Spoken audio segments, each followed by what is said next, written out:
Ya estamos en vivo.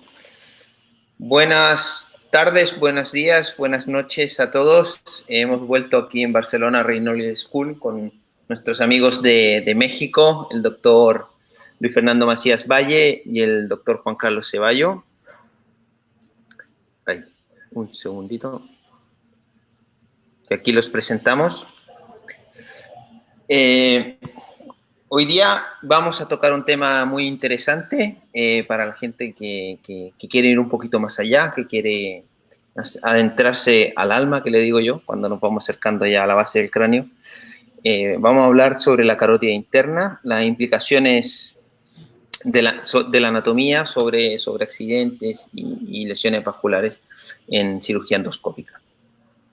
Quiero agradecer al doctor Luis Fernando Macías Valle por la amabilidad de compartir con nosotros, compartir su experiencia. Tiene una trayectoria realmente impresionante. Actualmente está de Médico Hospital al servicio otorrino del Hospital Español de México, es profesor asistente de la Universidad La Salle, tiene un doble fellowship en rinología y base de cráneo, lo cual avala aún más su experiencia. Ya todos lo conocen por sus publicaciones, por todas las charlas que ha dado en congresos y, bueno, además deja un pelín de tiempo para ser revisor de revistas internacionales. Y también quiero presentarles a Juan Carlos. Juan Carlos es médico por la Universidad Nacional Autónoma de México, es otorrino del Instituto Nacional de Rehabilitación de la Ciudad de México, es nuestro futuro fellow del Barcelona Reynolds School, de aquí del Hospital Clínic de Barcelona, que debería estar ya operando con nosotros, pero el coronavirus no quiere que se venga y esperemos que ya pueda llegar pronto.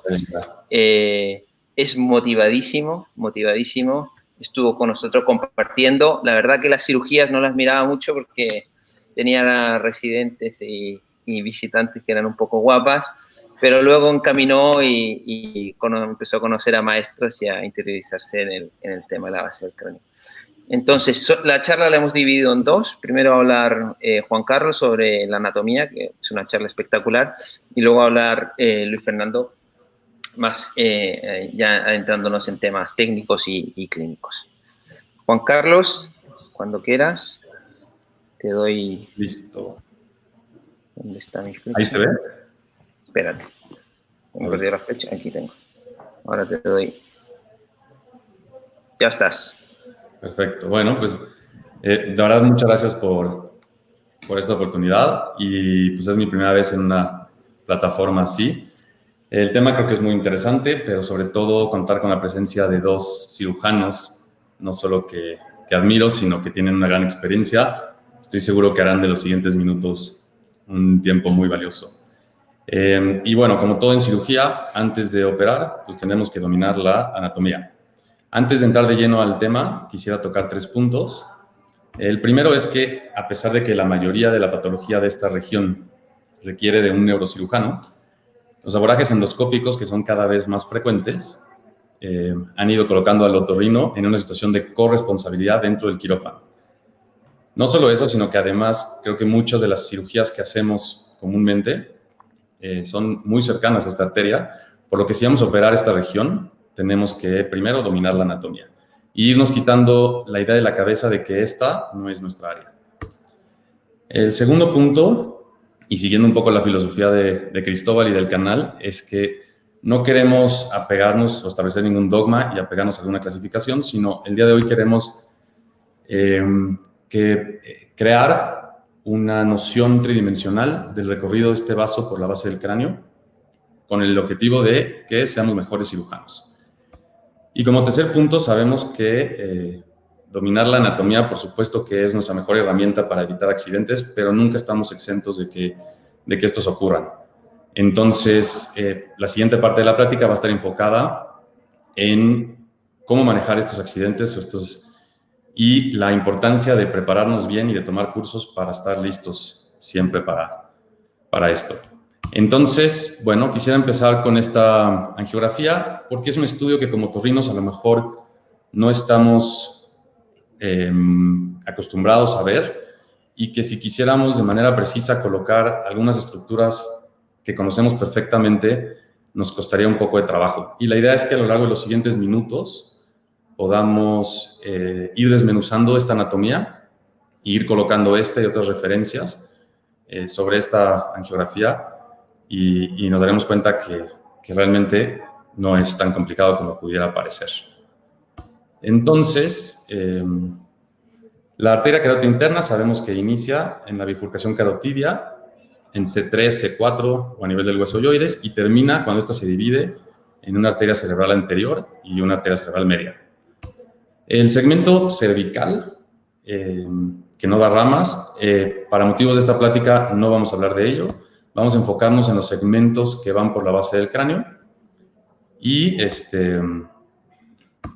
entonces, a grandes rasgos, podemos dividir estos segmentos en un segmento petroso, que es extradural e intraóseo, un segmento cavernoso, que va embebido en el seno cavernoso, y un segmento cisternal o cerebral, que es intradural.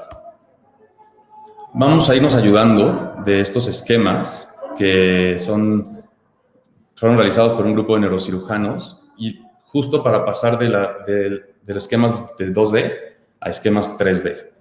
Y entonces es una arteria carótida interna derecha, vista desde lateral, como está esta imagen, o de frente, ¿no? Ambas son derechas y cada aro va a representar una referencia anatómica que nos ayuda a distinguir un segmento de otro y a encontrar estas referencias que van a ser de utilidad para entender dónde está la arteria carótida y a dónde dirigirnos para llegar a ella. Entonces empecemos con el primer segmento, el segmento petroso. Este segmento da dos ramas, una de estas ramas carótico-timpánicas y la arteria biliana. Y aquí el número 1, el primer aro, es el foramen del canal carotidio en el hueso temporal. Y vemos que tenemos una segunda referencia importante que divide el segmento petroso en dos, que será la trompa de Eustaquio.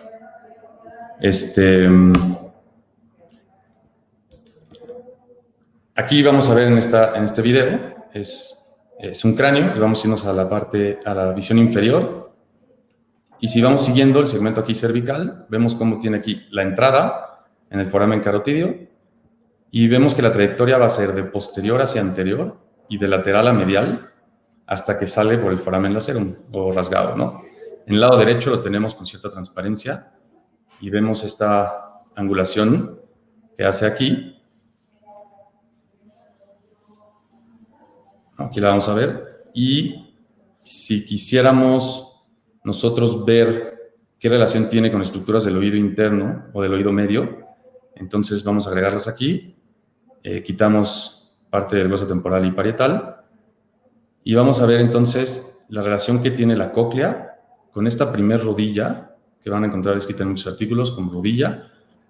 Y por otro lado, el conducto auditivo interno, en su trayecto, la porción laberíntica, el ganglio geniculado y la relación que tiene el nervio petroso superficial mayor con esta porción horizontal del segmento petroso antes de llegar a la segunda rodilla.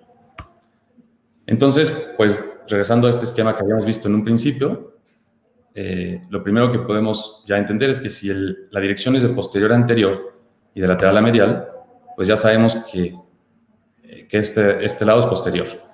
Y que en relación con la primera rodilla tendremos la cóclea y en relación con esta porción horizontal tenemos el nervio petroso superficial mayor. Estas son unas disecciones que realizó Roton, que se encuentran en esta página. Vamos a dejar la referencia al final. Y tenemos aquí el conducto auditivo interno. Es un hueso temporal visto desde arriba, ¿no? El oído medio. Vemos aquí cómo va el nervio vestibular superior, el nervio coclear y el nervio facial. Es un poco parecido a lo que veíamos en la animación anterior, cómo el nervio petroso va en estrecha relación con esta porción horizontal. Otra cosa importante es la arteria meningia media, que muchas veces también vamos a usar como referencia.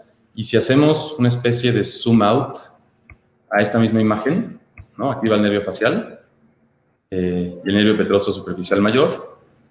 Aquí está la arteria meningia media por el foramen espinoso y vemos que la tercera rama del trigémino 5-3, que va por el foramen oval, es otra referencia que nos va a llevar a esta porción horizontal o a la primera rodilla.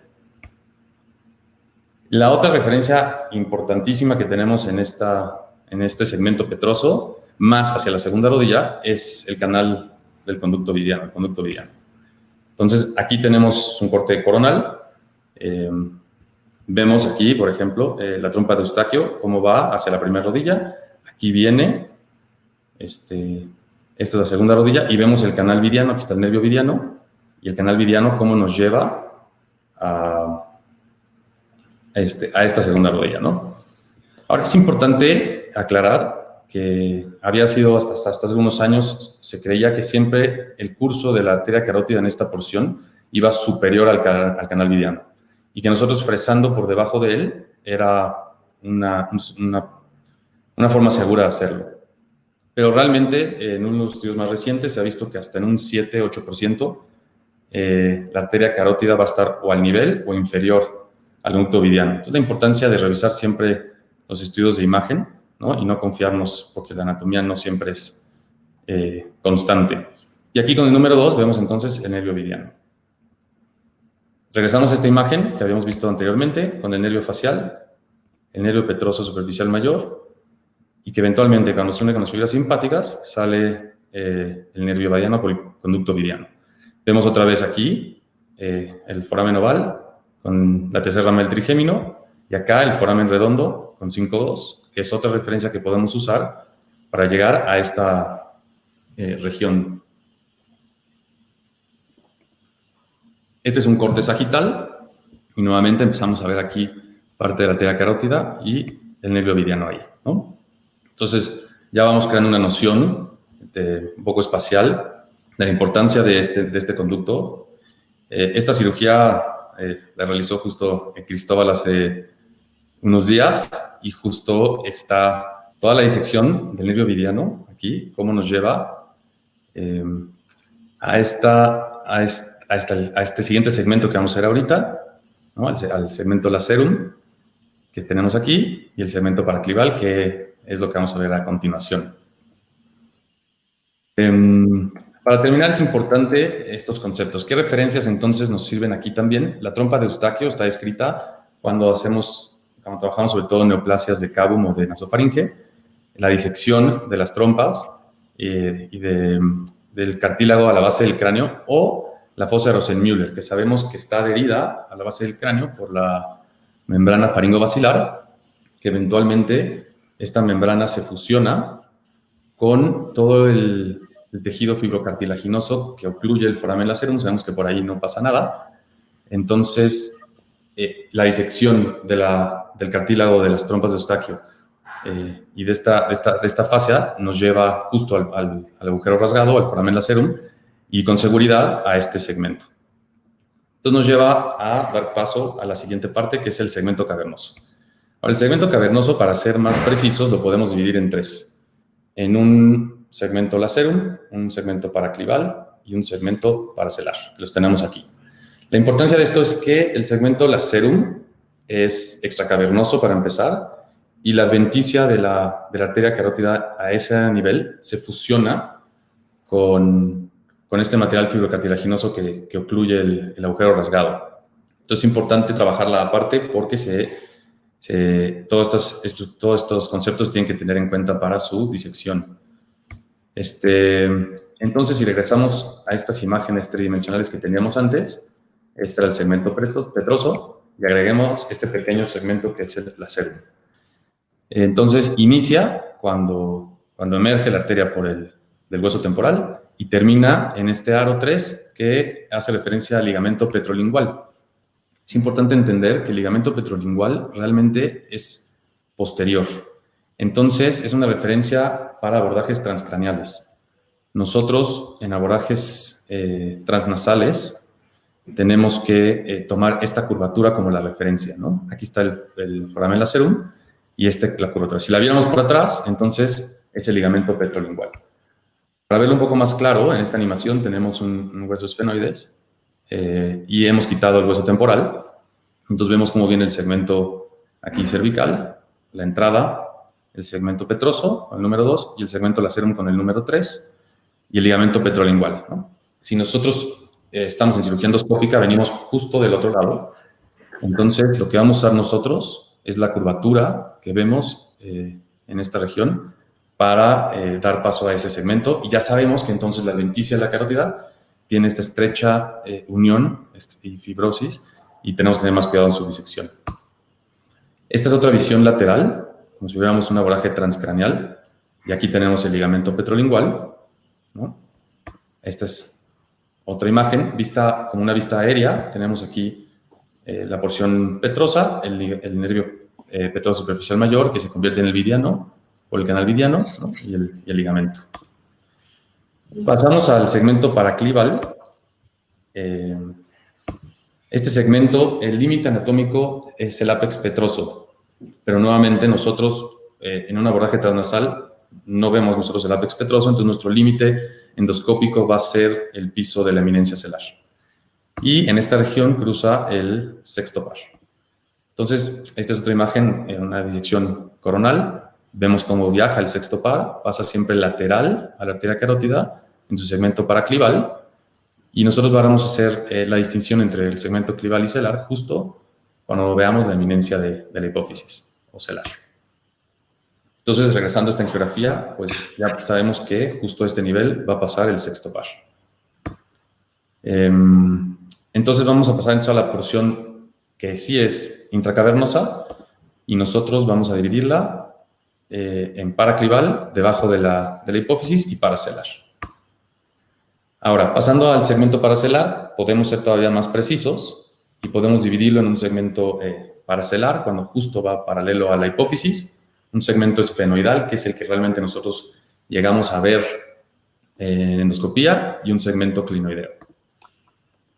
Este mismo artículo que ya habíamos visto, ahora son ambas carótidas. Tenemos entonces en verde el segmento paraclival, en morado el segmento paracelar, que muchas veces es posterior y no se logra ver su indentación en el esfenoides. El segmento esfenoidal, que es el que casi siempre, bueno, el que siempre vemos en esfenoides, y el clinoideo, que ahorita vamos a hablar cuáles son sus límites. Ahora, como todas estas nomenclaturas y divisiones que hay, clasificaciones que hay, empezaron por neurocirujanos porque los abordajes eran transcraneales, ahora se han ido adaptando a los abordajes endoscópicos, y entonces por eso ahorita existe una cantidad importante de nombres que todavía falta homogeneizar. Van a encontrar algunos artículos que pueden encontrar que este segmento paraclival es un segmento vertical posterior, luego un segmento horizontal y un segmento vertical anterior, ¿no? Es importante pues, conocerlos todos para entender cuando hagamos la lectura. Esta es la imagen que estamos nosotros acostumbrados a ver, y tenemos claramente el segmento aquí paraclival. Cuando empieza el piso celar, la eminencia celar, va a cambiar al segmento paracelar, que no siempre, como creemos, tiene como si fuera recta y luego hace esta curva acá adelante, sino muchas veces tiene esta dirección, tiene el segmento paraclival y tiene un loop hacia posterior que no alcanzamos a ver proyectado, y luego viene el segmento esfenoidal. Aunque nosotros creamos que esta es, en nuestra visión de anterior, que esta es un mismo vaso, a veces hace esto. Y vamos a ver la importancia de estas variaciones en cirugía más adelante. Entonces, el segmento paracelar realmente podemos usar como referencia proximal la salida de esta rama, que es el tronco meningo hipoficiario. Hay otra rama que es el tronco inferolateral, que nos va a ayudar como referencia en disección, y su límite distal es la salida del cuarto par. Entonces, regresamos a esta imagen lateral que habíamos visto previamente. Tenemos aquí el ligamento petrolingual, el sexto par y el cuarto par. Dando paso entonces al segmento esfenoidal, que sí sería este segmento que protruye en el esfenoides, y va a depender de la neumatización qué tanto lo podemos ver, que como referencias tenemos, pasa el cuarto par y el tercer par. Nuevamente aquí está el cuarto par y el tercer par.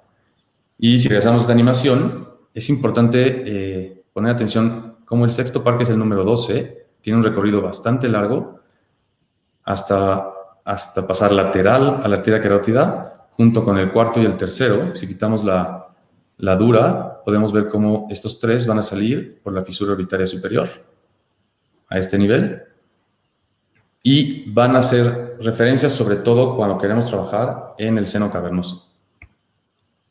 Entonces, vamos a ver este ejemplo, es es una serie de animaciones y cirugía de un tumor. Es la imagen que nosotros tendríamos en una cirugía endoscópica.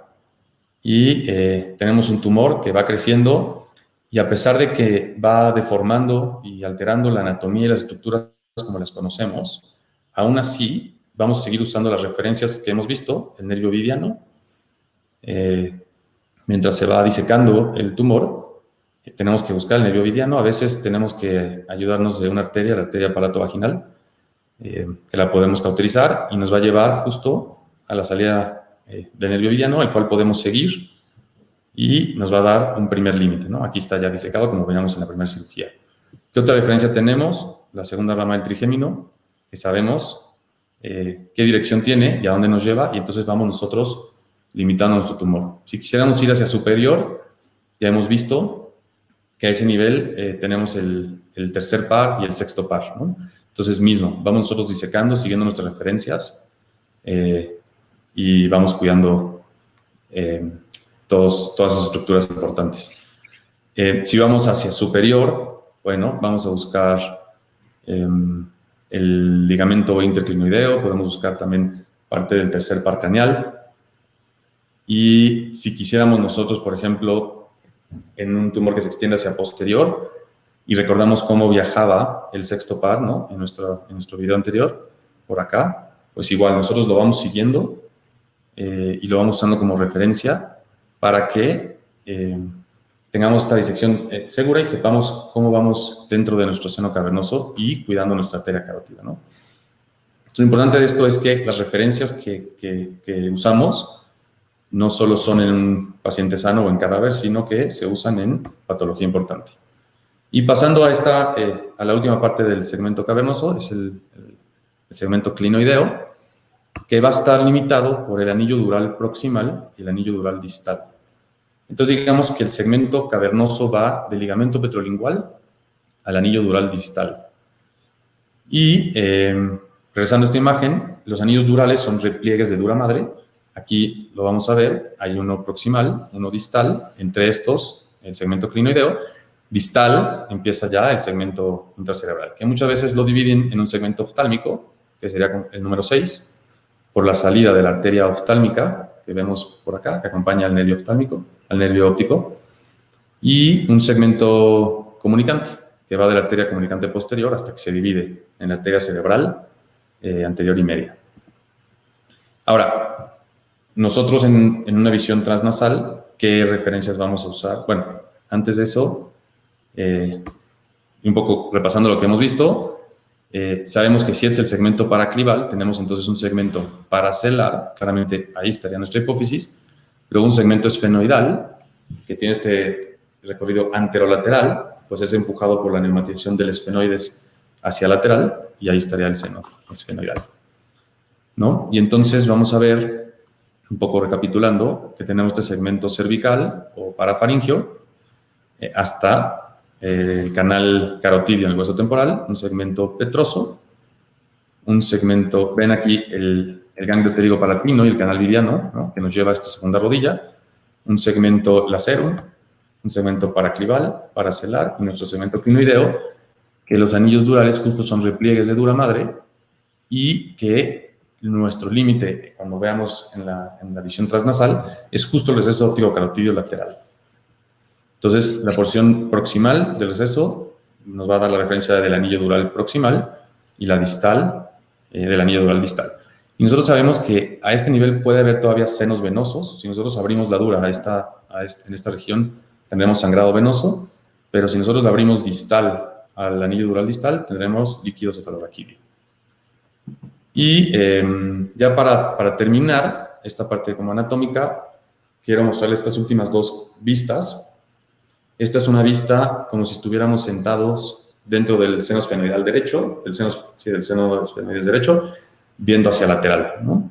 Y tenemos entonces la salida, el segmento lacerum, el segmento paraclival, el segmento paracelar, que se esconde detrás de la hipófisis, ¿no? El segmento esfenoidal, tenemos aquí el sexto y el tercer par, saliendo por la fisura urticaria superior, el segundo par que sale por el canal óptico.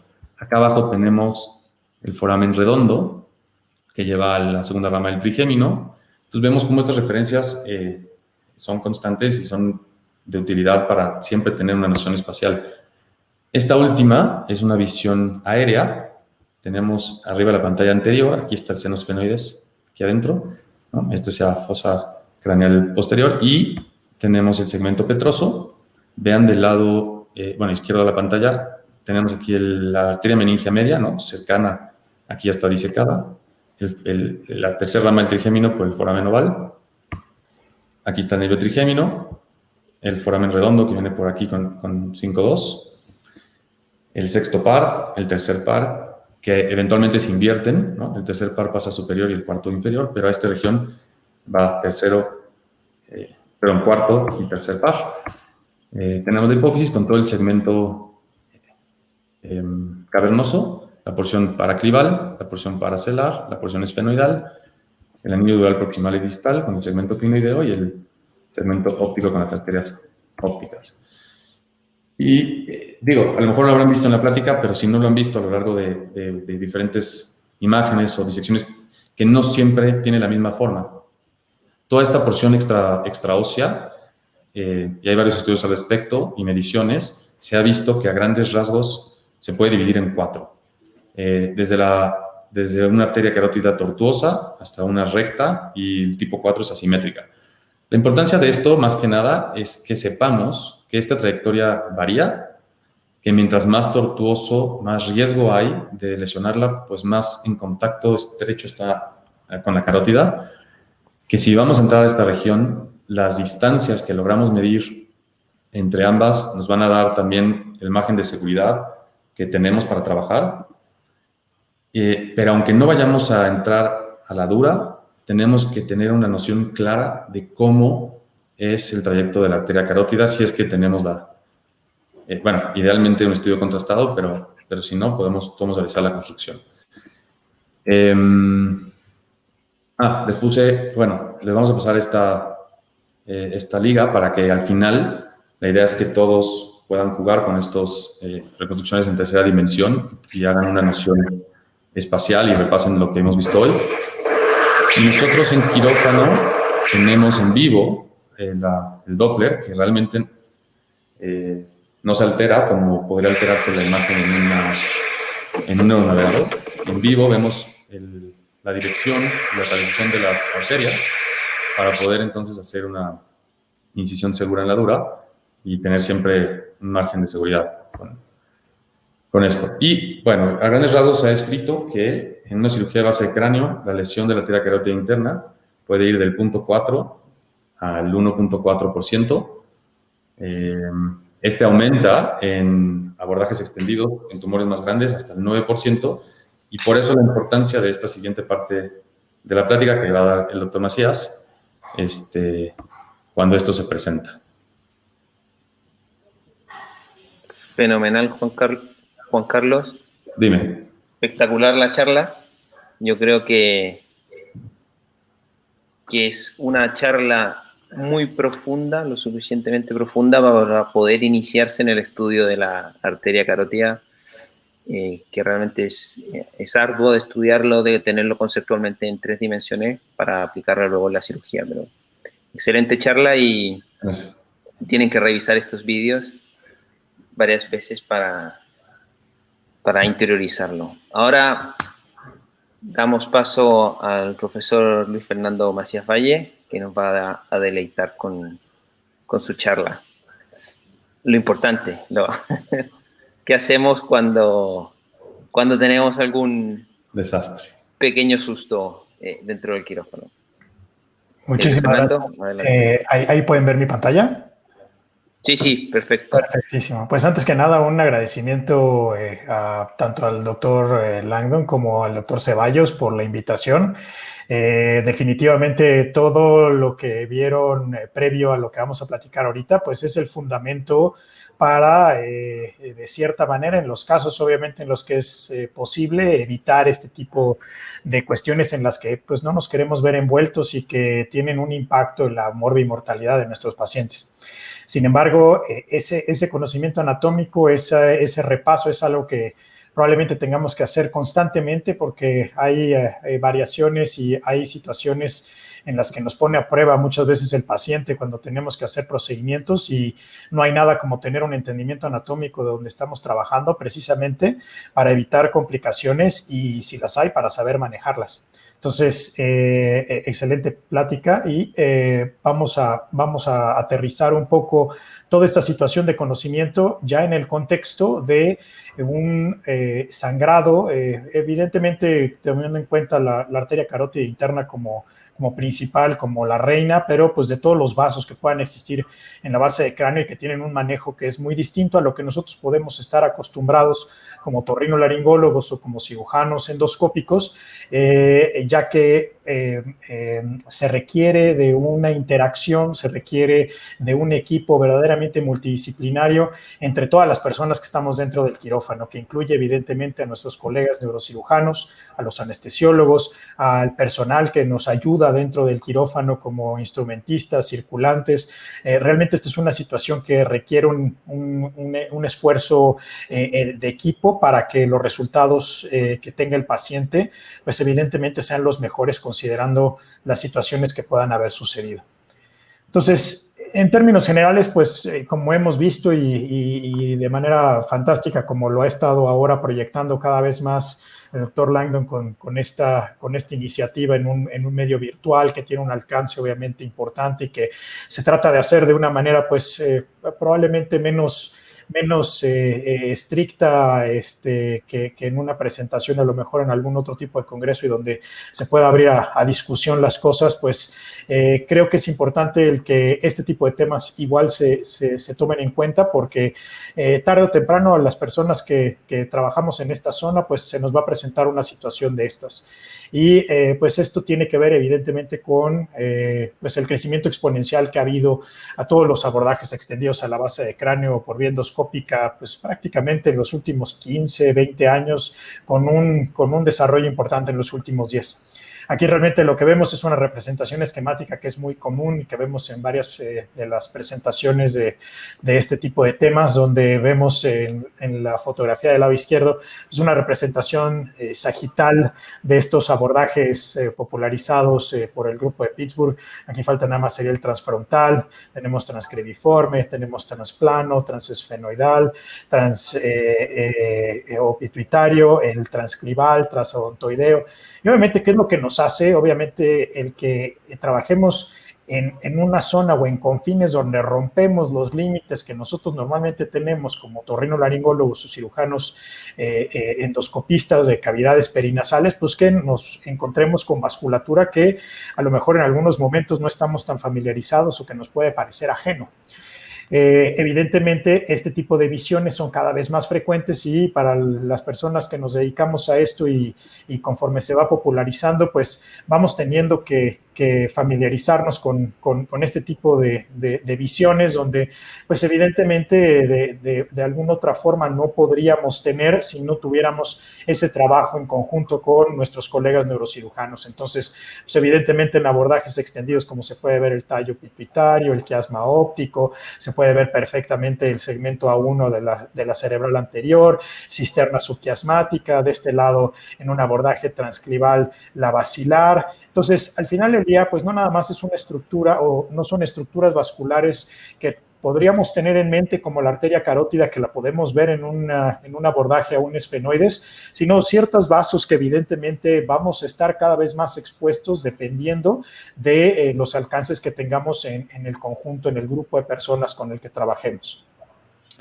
Los objetivos que me di para la plática del día de hoy es hablar un poco acerca de cuál es la verdadera incidencia. Ya daba un adelanto de esto el doctor Ceballos en relación a qué tan verdaderamente suceden este tipo de eventos, y obviamente pues la importancia de prepararse para ellos, ¿no? Por más de que sean poco frecuentes o esperemos que sean poco frecuentes. Vamos a hablar de diferentes técnicas de manejo propuestas ya en el contexto obviamente de una lesión a alguna de estas arterias. Un par de casos clínicos para ejemplificar. Vamos a hablar, y probablemente donde vaya a haber un poco más de estrés en estas situaciones, el entrenamiento, cómo podemos nosotros prevenir y obviamente prepararnos para, en caso de tener lamentablemente una cuestión de esta naturaleza, que actuemos de manera concordante a lo que podemos llamar son los estándares de trato, los estándares de cuidado que debemos de tener con nuestros pacientes, siendo que, pues obviamente las personas que trabajamos en esa zona, pues nos nombramos cirujanos de base de cráneo en conjunto con los neurocirujanos. Creo que una cuestión importante y que lo mencionó perfectamente Juan Carlos al inicio de su plática es, de ninguna manera, estando en este escenario, estando en conjunto con los neurocirujanos, si pasa un evento de esta naturaleza, tenemos que echarnos para atrás y decir, esto es terreno del neurocirujano. Aquí la corresponsabilidad de todos los que estamos en el quirófano implica el que nosotros como otorrinolaringólogos subespecialistas en cirugía endoscópica de base de cráneo tengamos un conocimiento para resolver el problema si lo tenemos que hacer nosotros o para ayudar a quien lo está haciendo. Entonces, creo que esa es una cuestión de sensibilización que nos hace falta probablemente presionar un poco más porque conforme vamos rompiendo estos paradigmas que existían de los límites de nuestra especialidad, pues obviamente tenemos que aprender a resolver las complicaciones, como en cualquier otro procedimiento quirúrgico. Vamos a hablar un poco acerca de algunas conclusiones y resumen. En términos generales, y como ya lo mencionó igual Juan Carlos, este es simplemente en un abordaje común y corriente al esfenoides, pues nos podemos encontrar con la porción cavernosa, con diferentes estructuras que al final del día, si no tenemos cuidado, podemos llegar a lesionar inclusive desde el mismo abordaje. Entonces, esta es una situación simplemente para sensibilizarnos, saber obviamente que existe un porcentaje importante que tienen dehiscencia de ese canal óseo, que no es extraño, ya hablaremos un poco acerca de esos porcentajes, que inclusive haciendo el abordaje es una de esas maniobras, digamos, que son de más riesgo.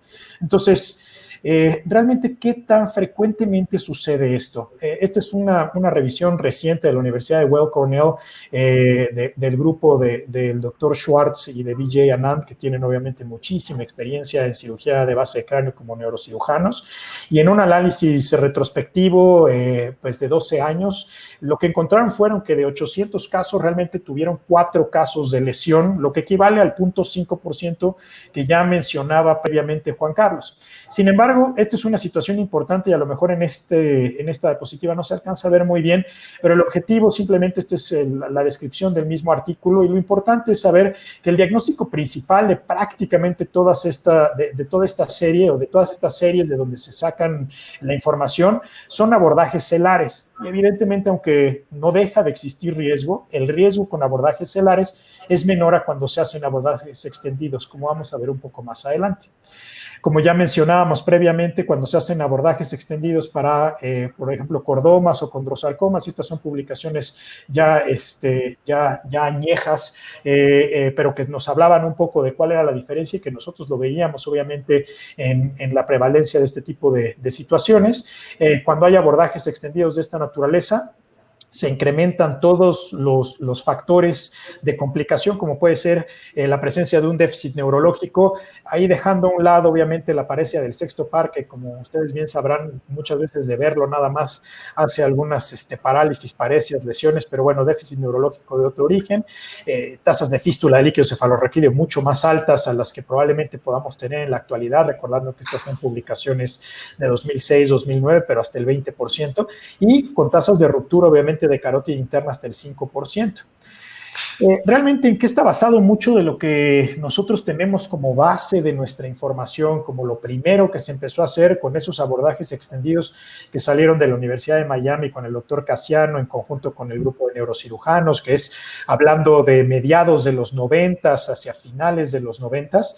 Esta publicación, que realmente es de una revista de neuroradiología, en una serie de 12 lesiones, este autor lo que compartió, que creo que es obviamente preocupante, porque pues es muchas veces la manera en la que pensamos que tenemos que resolver el problema y cómo terminamos haciendo las cosas. Presentaron que de estas 12 lesiones, 8 de ellos tuvieron una oclusión eventualmente de la arteria carótida interna con todas las manifestaciones y las comorbilidades que esto conlleva. 4 de ellos tuvieron una estenosis parcial e inclusive con situaciones retrógradas, hasta uno de esos 12 casos tuvo estenosis de la basilar.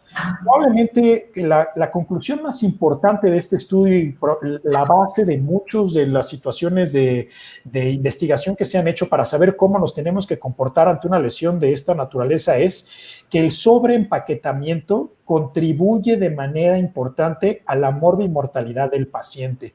Entonces, nosotros hay que ponernos en el ejemplo de lo que mencionó previamente Juan Carlos, pues estamos en una zona confinada con una exposición mínima de un vaso, con la restricción obviamente de la longitud en los instrumentos, con muchísimas situaciones que hacen que este escenario sea muy único en el contexto de inclusive otros abordajes craneales o evidentemente para nosotros como otorrinolaringólogos. Entonces, el empaquetamiento inicial probablemente es lo que hacemos todos, pero no debe de ser el manejo ideal para todos estos pacientes. ¿Qué quiere decir?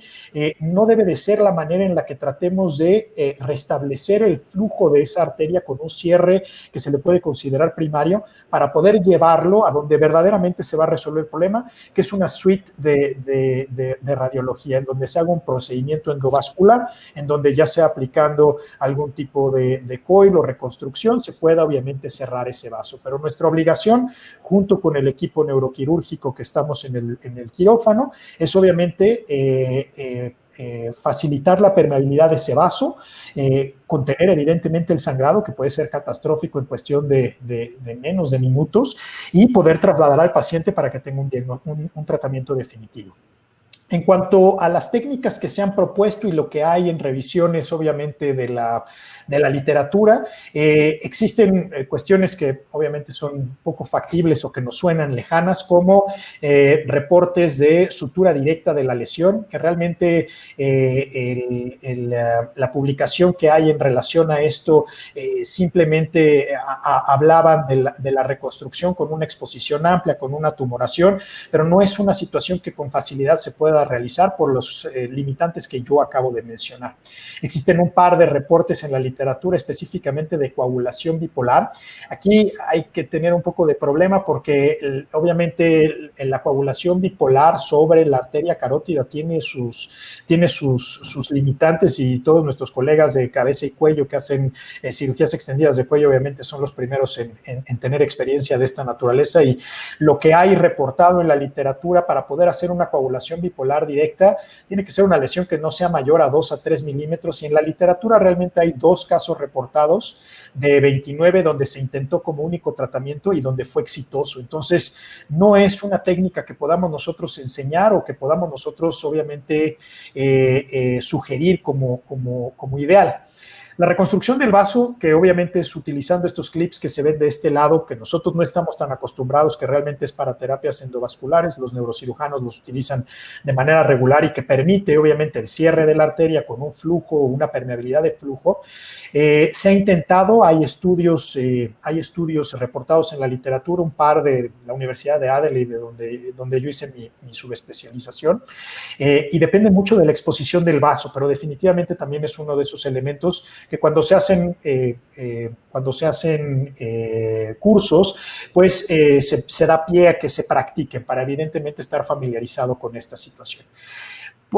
Casi por último, pues la situación de utilizar biopegamentos o matrices hemostáticas, que estamos obviamente familiarizados en el contexto de un sangrado con un flujo como lo es la carótida o alguno de estos vasos de la base de cráneo, pues realmente no es ni siquiera viable en el contexto del control inicial, porque para que haga efecto hace un desplazamiento importante del vaso simplemente por el flujo.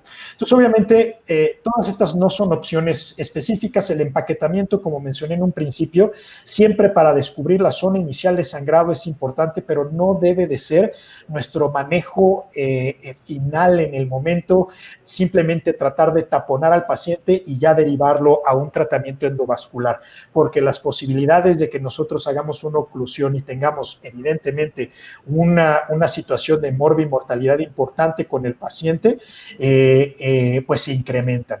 ¿Qué opciones quedan entonces de lo que hay descrito y lo que probablemente ya hayan escuchado y que se estuvo popularizando probablemente hace unos 8 o 10 años? El uso de parches de músculo aplastado, macerado, no es un concepto nuevo, realmente es, si lo platican con sus maestros de cirugía general, es una situación que se utilizaba pues, bien a mediados del siglo XX y se llegó a utilizar en el contexto inclusive de heridas importantes abdominales en la Guerra Mundial. El uso de músculo aplastado en contacto con una estructura vascular, lo que ocasiona, sin saber con mucha certeza, porque de hecho ese es el objetivo de poner este estudio, no hay un desarrollo específico del mecanismo preciso por el cual ocasiona una activación de la cascada de la coagulación con un cierre primario del vaso y de manera secundaria con la permisibilidad de un flujo. ¿Qué quiere decir? Que esta es probablemente la mejor opción que existe en la actualidad para poder tener un cierre con control arterial, se puede utilizar también en sangrados venosos, pero con una probabilidad muy baja de tener algún tipo de componente oclusivo. Este estudio realmente a lo que se enfocó fue de investigar o tratar de profundizar en el mecanismo fisiológico por medio del cual el parche de músculo aplastado realmente funciona. Y lo que encontraron que es interesante es que al momento de hacer una manipulación del músculo, aplastarlo, como ellos lo dicen, crushed, que lo que ocasiona es un incremento en la activación plaquetaria entre 5 y 9 veces mayor a la que se encuentra en el músculo normalmente. Esto evidentemente por contigüidad lo que hace es un sello inicialmente de tipo fibrinoso que lo que hace es una reconstrucción parcial de ese vaso y suena probablemente a una situación que si uno no lo ve funcionando de primera mano, pues podría uno pensar, bueno, por el flujo que se mueva, esto derivó el estudio de que era una opción viable, derivó en una serie de técnicas que se tienen que llevar a cabo durante la cirugía para poder colocar el parche de músculo en contacto con el vaso, tener un control con el ayudante del sangrado que se está teniendo para que se pueda tener una visualización adecuada y posteriormente para retirar la instrumentación y asegurarnos que ese parche mucoso se quede en sitio. Y de eso es lo que vamos a hablar un poco más adelante. Entonces, un par de casos clínicos y hablando inclusive de la situación de en dónde se nos presentan estas cuestiones. Uno pensaría, bueno, pues realmente yo no estoy trabajando tan cercano, en el momento en el que se abre dura, pues es prácticamente responsabilidad del neurocirujano y yo estoy en una labor asistencial. Probablemente sí, pero lo que es importante y lo que quiero que les quede en la cabeza es que alrededor de la mitad de todas estas lesiones vasculares, particularmente a la carótida, la mitad de esos casos se dan en el abordaje, desde la esfenoidotomía hasta la apertura de la ventana en la región celar, que evidentemente pues nosotros tenemos que ver, y ese es uno de esos casos. Aquí, evidentemente, lo que hace resonancia es la importancia de lo que comentó Juan Carlos al inicio de la plática, y es el que podamos establecer muy bien en dónde se encuentran por la distorsión que existe por la tumoración o por lo que haya de lesión en la zona donde vamos a trabajar, y qué es lo que está ocasionando en cuanto a la anatomía de nuestra arteria. O sea, en este sitio lo que pueden ver es que de la entrada del seno esfenoidal realmente de manera bastante cercana encontramos parte de este vaso tortuoso, distendido, movilizado por la patología y que, como ven, van a ver un poco más adelante, conllevó a esta situación. Aquí lo que estamos viendo es una fosa nasal del lado derecho con una resección parcial del cornete medio, con una cavidad que está trabajada primero de manera unilateral. Y aquí vale la pena hacer la pausa antes de que inicie el video, porque a raíz de este tipo de situaciones, mi técnica, ya nos podrá decir también Cristóbal cómo lo hace con la gente en el Barcelona Clinic, prefiero antes de hacer un abordaje un poco más extendido del esfenoides, hacer mi septectomía posterior y tener un espacio un poquito mayor, porque van a ver aquí que si de por sí el manejo de un sangrado arterial de estas características, teniendo 4 manos y un espacio adecuado para trabajarlo es complejo, nosotros metiéndonos el pie solos, teniendo una sola fosa nasal para trabajar, pues hace más compleja esta situación. Entonces, espero que ahí se esté viendo el video. Estamos viendo esfenoides, estamos viendo base de cráneo arriba y con la Kerrison haciendo un abordaje como el que haríamos en una cirugía común y corriente. Lo que vemos es el readout, que es como le dicen los norteamericanos a este evento en el que se nos viene obviamente el sangrado, donde empieza el espasmo coronario, donde hay necesidad de cambiarse un poco la ropa por lo que está sucediendo ahí, y pues lo que tiene que ponerse uno es en modo de cuál va a ser el paso que tiene que seguir cada quien dentro de el quirófano.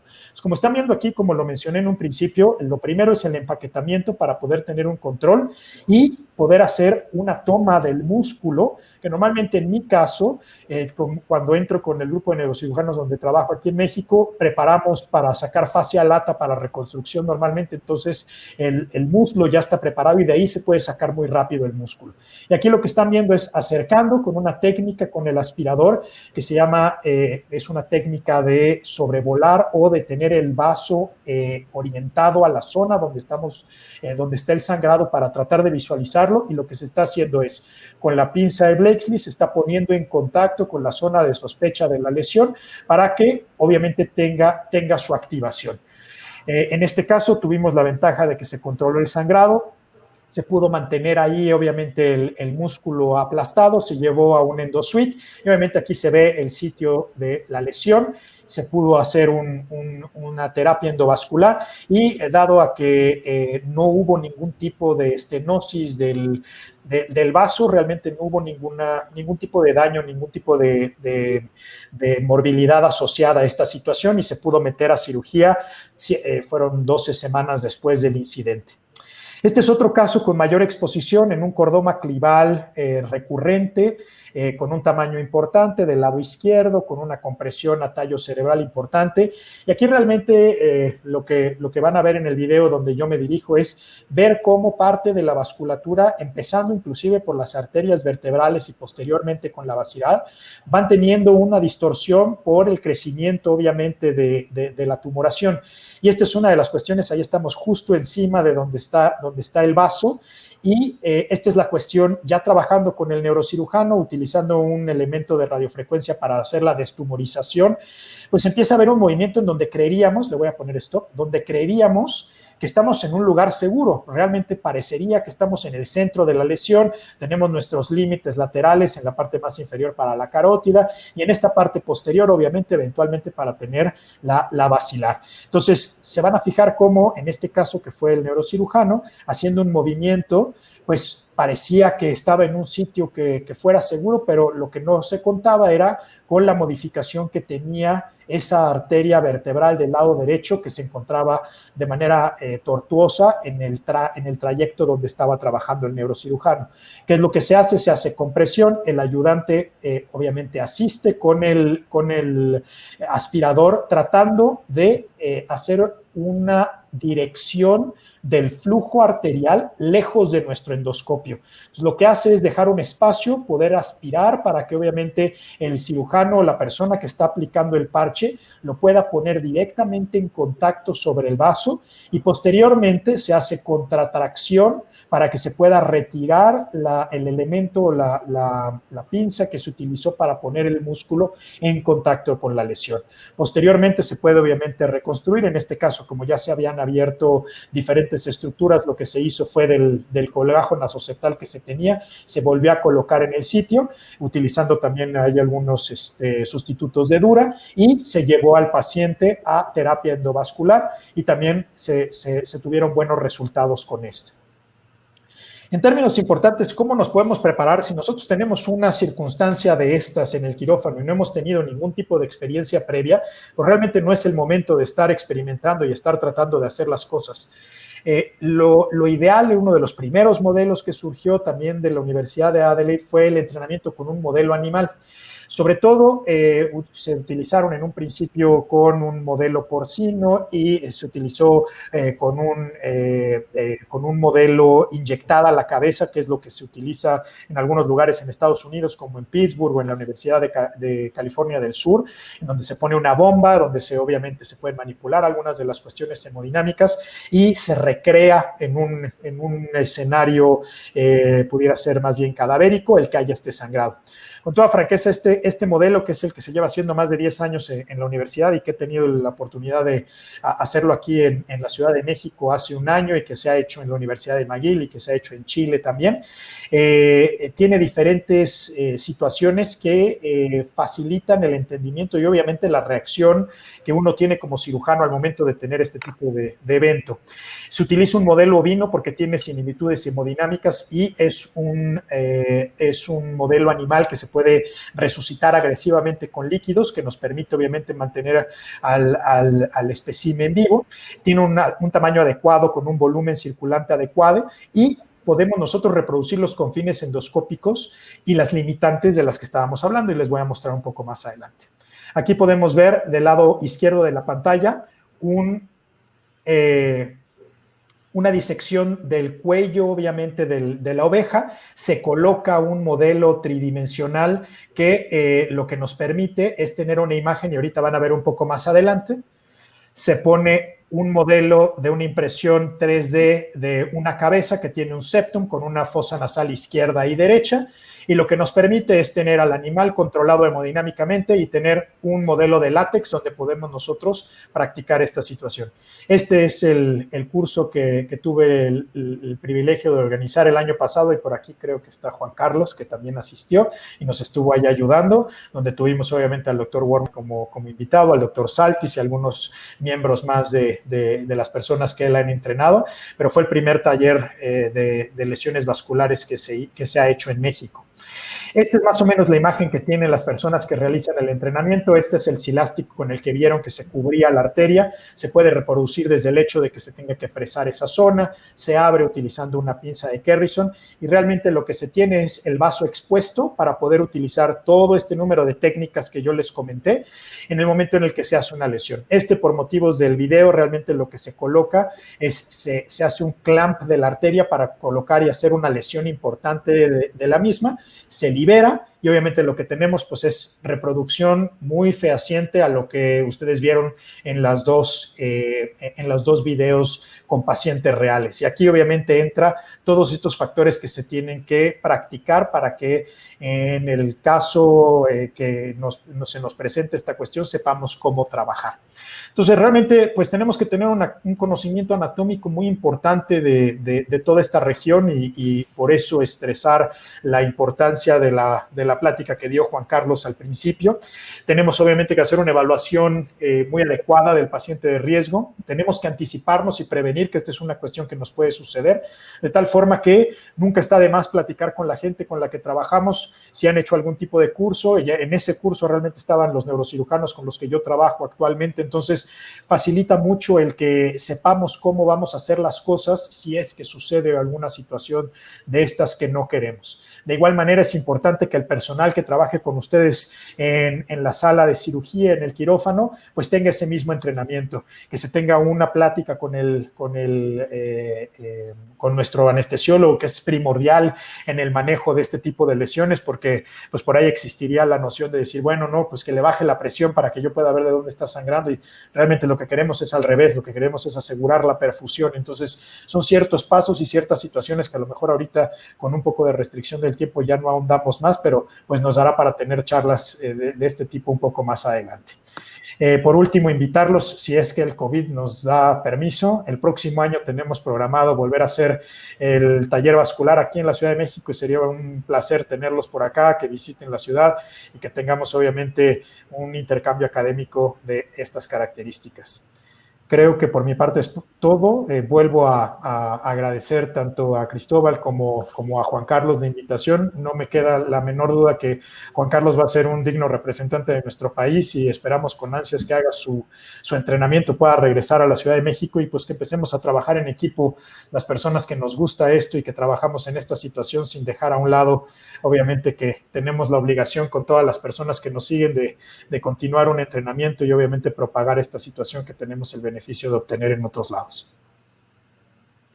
Fenomenal, Luis Fernando. La verdad es que te mantienes muy joven para haber tenido estas dos lesiones de carótida y realmente te envejecen brutalmente porque, bueno, hasta que no estás ahí, no lo puedes contar y, bueno, no sé si te pasó a ti, pero a mí cuando tuvimos que justo teníamos unos invitados, venía llegando una fellow de Chile, era primero o segundo día, después me dice, no te diste cuenta, ¿no? Y estaba todo el quirófano lleno de sangre, todo el suelo lleno de sangre. No me di cuenta, o sea, no te das Sí, no cuenta, está tan vas enfocado en a lo tuyo y ya está.